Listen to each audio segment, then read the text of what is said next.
Good morning everyone, welcome back all of you. नमस्कार, आदाब, सत श्री अकाल, वड़क्कम, जोहार। आप सबों का हार्दिक स्वागत है मेरे इस यूट्यूब चैनल में, जहां पर लगातार आप सबों की सेवा में निरंतर बेहतरीन कोशिश की जा रही है और क्वेश्चन के माध्यम से क्वेश्चन एवं विभिन्न प्रकार के उसके जो व्याख्या है वो हिंदी में समझाने की कोशिश की जा रही है। साथ ही साथ अपने भाषा में कुछ एक्स्ट्रा बातें बताई जा रही है। निश्चित रूप से आपको यह आनंद आ रहा होगा। अगर इसमें कोई सुधार की जरूरत है तो निश्चित रूप से आप कमेंट सेक्शन में जरूर लिखिए। आपका स्वागत है अगर आप कमेंट में लिखते हैं। चैनल को सब्सक्राइब और अपने दोस्तों के बीच शेयर करना बिल्कुल ना भूलें। आज का सेक्शन इकोनॉमिक्स के अलावा और भी प्रश्न से होंगे, ecology and environment, and this video is very important for all the competitive candidates. जितने भी प्रतियोगी परीक्षा में शामिल होने वाले बच्चे और जो युवाएं हैं मेरी तरह, सभी का इस वीडियो से बेहतरीन बेनिफिट मिल सकता है। बस इस चैनल को लगातार देखते रहिए, सुनते रहिए और अपना प्यार बटोरिए। चलिए स्टार्ट करते हैं। पहला क्वेश्चन है एरोसेल से। Aerosol, you know about that. Aerosol के संबंध में एक प्रश्न बनाया गया है, आप उस पर ध्यानपूर्वक सुनिए। कुछ एरोसोल परावर्तक होते हैं, अर्थात जब सूर्य की किरणें इन पर पड़ती है या गिरती है तो ये किरणें वापस वायुमंडल में परावर्तित हो जाता है, वायुमंडल से बाहर वापस अंतरिक्ष में चला जाता है। Is it right? दूसरा है कि कुहासा, धूल और कुछ वायुमंडल के जो पार्टिकल्स होते हैं, ठीक है, पार्टिकुलेट एयर पॉल्यूट, जिसको हम लोग पार्टिकुलर एयर पॉल्यूटेंट्स, ठीक है, पार्टिकुलेट एयर पॉल्यूटेंट्स हिंदी में कहें तो वायुमंडल पार्टिकुलेट प्रदूषक, धुआं और मानव जनित एरोसोल के कुछ उदाहरण है। क्या ये मानव जनित है? कुहासा, धूल, वायुमंडल पार्टिकुलेट प्रदूषक, धुआं, मानव जनित एरोसोल के उदाहरण है। चलिए ध्यान से सुनिए के बाद आपको पता चल गया होगा कि मानव जनित पार्टिकल्स और मानव जनित जो एरोसोल्स होते हैं और प्राकृतिक जन एरोसोल्स में आपको कुछ छोटी बातें समझनी होगी। पहला स्टेटमेंट बिल्कुल ही सही है। कुछ एरोसोल परावर्तक होते हैं जो सूर्य से आने वाली प्रकाशीय किरणों को वापस भेज देते हैं, जिससे क्या होता है उस क्षेत्र के आसपास का टेम्परेचर जो होता है जरूरत से ज्यादा ठंडा हो सकता है। लेकिन कुहासा जो है या फिर कहे तो धुआं जो है, कुहासा तो निश्चित रूप से ये प्राकृतिक जनित है, ना कि मानव जनित। Let's see about it. हवा या किसी भी अन्य गैस में निलंबित सूक्ष्म ठोस कण या तरल बूंदों का जो संयोजन होता है आकाश में, उसको हम लोग एरोसोल कहते हैं। एरोसोल प्राकृतिक या मानव जनित दोनों हो सकता है। प्राकृतिक एरोसोल के जैसे कुहासा है, धुआं है, धुंध है, धूल के कण है और भी बहुत से हैं जैसे गीजर का वाफ है। ये सब प्राकृतिक जनित है। मानव जनित एरोसोल जैसे वायु प्रदूषक है, धुआं है। ओके, एरोसोल जलवायु को दो प्राथमिक तरीकों से प्रभावित करता है। एक तो वायुमंडल को प्राप्त होने वाली या उसके बाहर जाने वाली उष्मा की मात्रा को परिवर्तन करना और मेघों के निर्माण को प्रभावित करना होता है। दूसरा होता है कुछ एरोसोल चट्टानों के धूलकण हल्के रंग के होते हैं, चट्टानों के जैसा मतलब हल्का हल्का रंग का होता है और ये परावर्तक भी होते हैं। जब सूर्य की किरणें इन पर पड़ती है ना तो किरणें वापस वायुमंडल में लौट जाती है, वायुमंडल से लौट जाती है। तो क्या होता है, इसका प्रभाव होता है वायुमंडल जरूरत से ज्यादा ठंडा हो जाता है, नाटकीय ढंग से प्रभावित हो सकता है।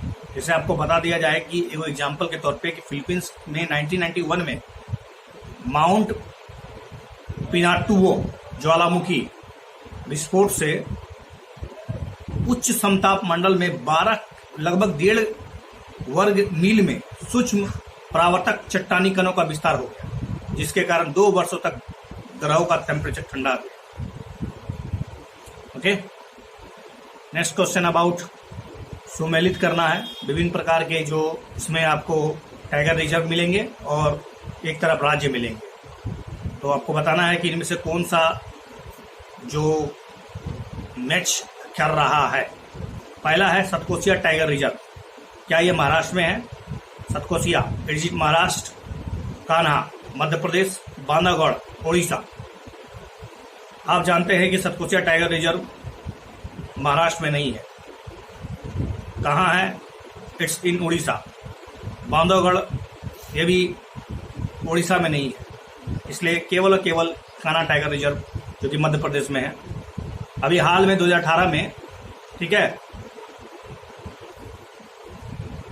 सुंदरी बागिन 2018 के मध्य प्रदेश में उड़ीसा ने भारत की पहली अंतर राज्य स्थानांतरण परियोजना के हिस्से के रूप में स्थानांतरित किया गया था। एक बागिन है जिसका नाम सुंदरी है, उसको उड़ीसा से स्थानांतरित किया गया। बाघ पुनर्वास परियोजना 2018 में शुरू किया गया था, मतलब एक स्थान से दूसरा स्थान डिप्लेसमेंट करना। मध्य प्रदेश के कान्हा टाइगर रिजर्व में एक बाघ महावीर नाम है उसका, और मध्य प्रदेश के बांधवगढ़ की जो बांधवगढ़ समझ गया मध्य प्रदेश में है, उसमें एक बाघिन है, उसका नाम सुंदरी है। तो बाघों की आबादी बचाने के लिए उड़ीसा के सतकोशिया टाइगर रिजर्व में उसको स्थानांतरित कर दिया गया, ताकि उनके साथ बेहतर मतलब एक तरह से म्यूचुअल कॉरस्पॉन्डिंग हो, रिलेशन बने और ढेर सारे बच्चे पैदा हो उससे। नेक्स्ट क्वेश्चन है कि कई देशों ने सदी के मध्य तक शुद्ध शून्य उत्सर्जन नेट जीरो इमिशन लक्ष्य हासिल करने का लक्ष्य रखा है। शुद्ध शून्य उत्सर्जन के बारे में निम्नलिखित कथनों पर विचार करना है आपको। शुद्ध शून्य जो उत्सर्जन है उसके बारे में। शुद्ध शून्य उत्सर्जन का तात्पर्य है कि कोई देश अपने ग्रीन हाउस गैस उत्सर्जन को शून्य तक समाप्त करेगा। कोई भी देश जो है शुद्ध नेट जीरो इमिशन के तहत अपने देश में ग्रीन हाउस गैस को जीरो कर देगा। शुद्ध शून्य उत्सर्जन को अधिक कार्बन सिंक का निर्माण जैसे जंगलों तथा कार्बन कैप्चर और भंडारण जैसी भावी टेक्नोलॉजी पर भरोसा करके प्राप्त किया जा सकता है। तीसरा है 2015 में पेरिस समझौते में ये नेट जीरो इमिशन का लक्ष्य नहीं था। 2015 में जो पेरिस में सम्मेलन हुआ था उसमें नेट जीरो इमिशन का लक्ष्य उसमें निर्धारित नहीं किया गया था। Which are the correct statement बताइए। देखिए इसमें से आपको पता होगा कि प्रथम जो स्टेटमेंट था वो बिल्कुल ही गलत है कि पूरे देश में जीरो नहीं कर देना है भैया। ब्रिटेन और फ्रांस सहित कई अन्य देशों ने पहले से ही कानून बना रखे हैं कि सदी के मध्य तक शुद्ध शून्य उत्सर्जन प्राप्त करना है। यहाँ तक कि चीन ने 2060 में नेट जीरो इमिशन का लक्ष्य रख लिया है। नेट जीरो इमिशन जिसमें कार्बन तटस्थता भी कहता है, मतलब कार्बन न्यूट्रलिटी भी कहते हैं। इसका आशय यह नहीं है कि कोई देश अपने उत्सर्जन को शून्य तक समाप्त करेगा, बल्कि शुद्ध शून्य। शून्य एक ऐसी स्थिति है जिसमें किसी देश के उत्सर्जन को ग्रीन हाउस गैसों के अवशोषण और हटाने के द्वारा पूरित किया जाएगा। जंगलों जैसे अधिक कार्बन सिंक का निर्माण करके उत्सर्जन का अवशोषण किया जाएगा, जबकि वायुमंडल से गैसों को हटाने के लिए कार्बन कैप्चर और भंडारण जैसी भावी टेक्नोलॉजी को डेवलप किया जाएगा, उसकी जरूरत पड़ेगी।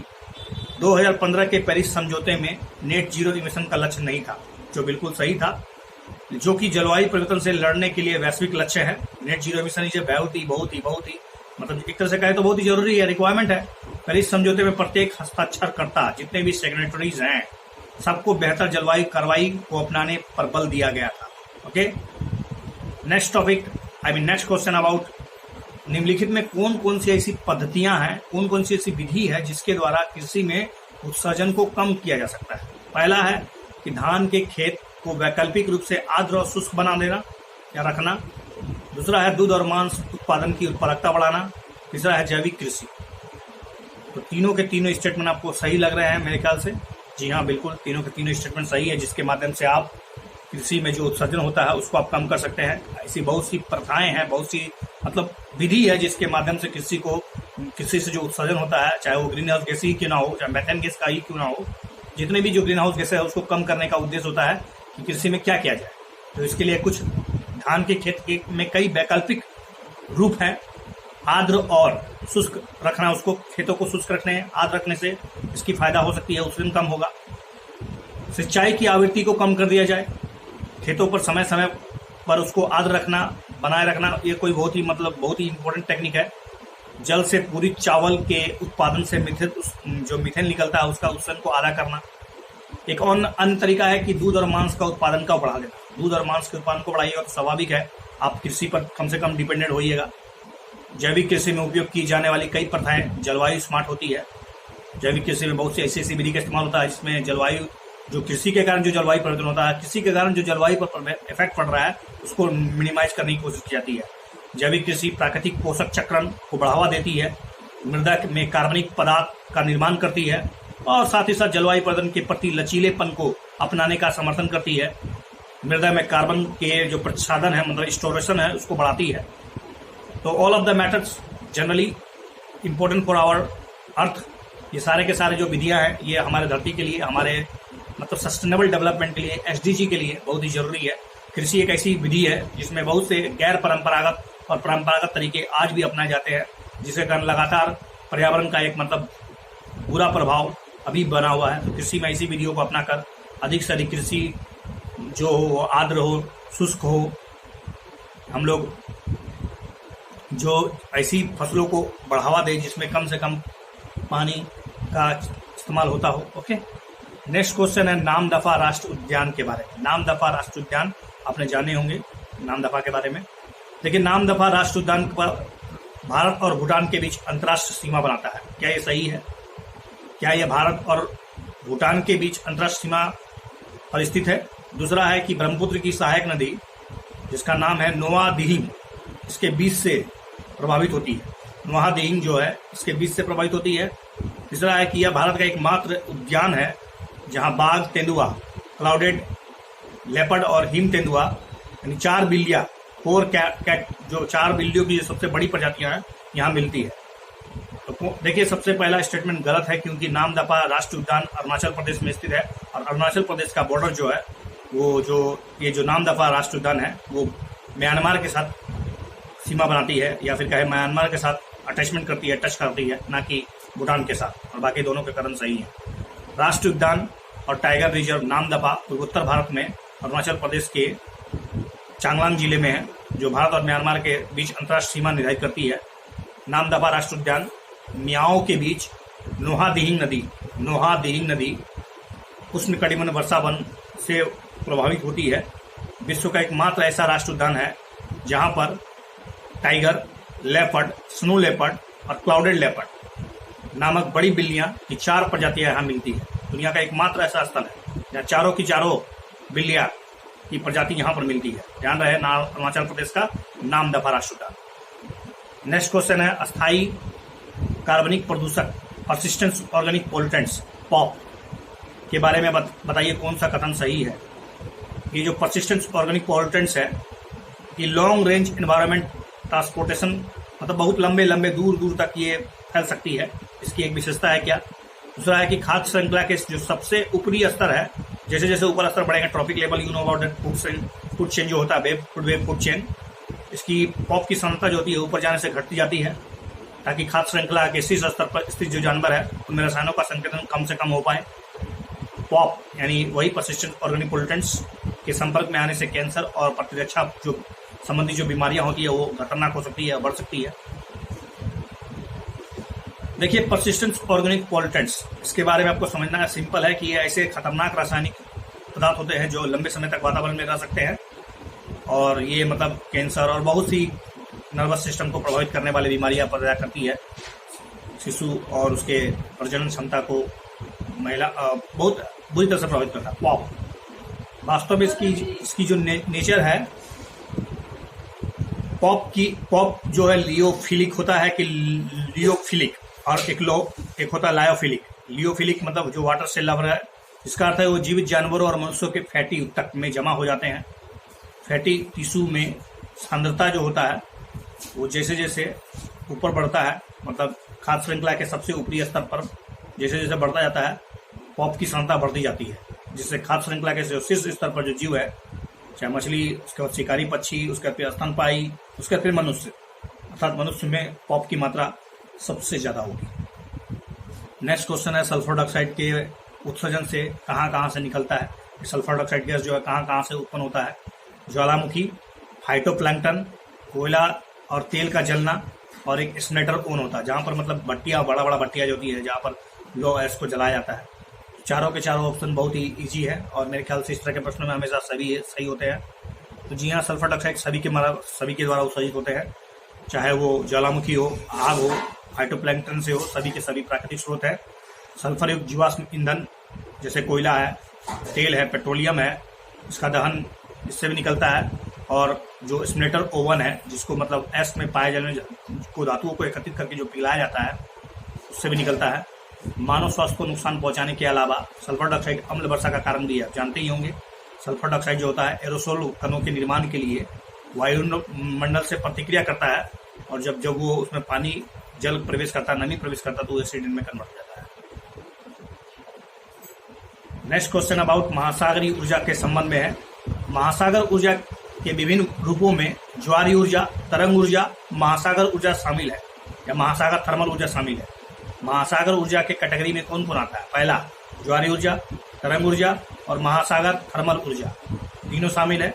दूसरा है कि महासागर ऊर्जा को अक्षय ऊर्जा के रूप में माना जाता है। अक्षय मतलब इसको बार बार बनाया जा सकता है, और ये गैर नहीं बल्कि ये गैर सौर नवीकरणीय क्रय बाध्यताओं को पूरा करने के लिए योग्य है। भारत में महासागर ऊर्जा क्षमता खंबात और कच्छ क्षेत्रों में स्थापित है। भारत में वर्तमान में महासागर ऊर्जा का जो क्षमता है वो खंबात की खाड़ी और कच्छ के क्षेत्रों में स्थापित किया जा चुका है। तो आपको पता होगा कि महासागरीय ऊर्जा का दोहन अभी भारत में नहीं हो रहा कहीं भी, इसलिए तीसरा स्टेटमेंट इनकरेक्ट है। रही बात प्रथम और द्वितीय का, दोनों सही है। नवीन और नवीकरणीय ऊर्जा मंत्रालय ने महासागर ऊर्जा को नवीकरणीय ऊर्जा घोषित कर दिया है। नवीन और नवीकरणीय ऊर्जा मंत्रालय ने सभी हितधारकों को स्पष्ट किया है कि महासागर ऊर्जा के जो बहुत अलग अलग जो रूप है, चाहे वो ज्वारीय ऊर्जा हो, तरंग ऊर्जा हो, महासागर थर्मल ऊर्जा रूपांतरण का दूसरों के बीच उपयोग करके उत्पादित ऊर्जा को अच्छा ऊर्जा माना जाएगा, और यह गैर सौर नवीकरणीय क्रय बाध्यताओं को पूरा करने के लिए योग्य है। अभी तक भारत में कोई भी स्थापित महासागर ऊर्जा क्षमता नहीं है। ठीक है, ध्यान रहे, अभी तक भारत में महासागरीय ऊर्जा दक्षता का उपयोग नहीं हो रहा है। भारत में महासागर थर्मल ऊर्जा रूपांतरण की क्षमता लगभग कहे तो 18 नहीं बल्कि 1,80,000 मेगावाट है। That's a good. Okay, this is sufficient for this video. Watch this video 2 or 3 times with consistently and regularly and clearly and carefully. You will be definitely benefit about it. Thanks for a lot watching this video once again.